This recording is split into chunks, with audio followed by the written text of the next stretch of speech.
Aujourd'hui, on va parler de la Maison des Tourelles. C'est encore un bâtiment du Vieux-Nantes qui a disparu.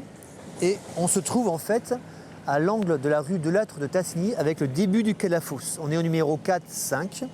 Il y avait cette espèce de maison assez délirante avec 2 tourelles, d'où son nom, la Maison des Tourelles.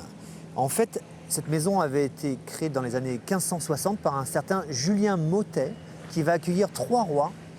Il va y avoir Henri II et Catherine de Médicis qui va dormir là, Charles IX et même Henri III. Ensuite, la rumeur a voulu que Henri IV y ait signé l'édit de Nantes. Ça, ce n'est qu'une rumeur, mais qu'on retrouve toujours sur les cartes postales.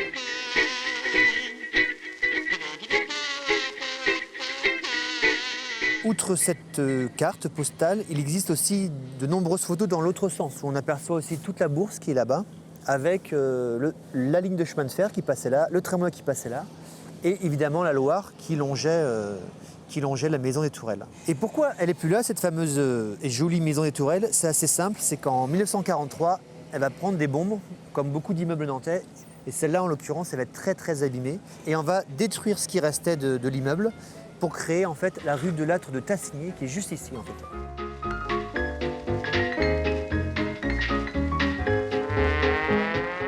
On retiendra aussi que sous les tourelles, au début du XXe, il y avait une maison de souvenirs, une boutique où on pouvait acheter des bibelots autour de Nantes.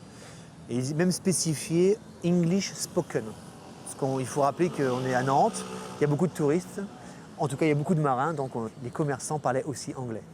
On peut voir toute l'activité du port. On aperçoit un petit morceau de la gare de la Bourse. C'était une petite gare où on pouvait descendre, comme à la gare de Nantes, la gare d'Orléans.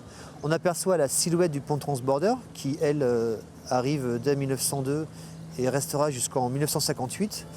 Voilà, et on s'aperçoit que ce fameux quai de la Fosse était très, très, très commerçant.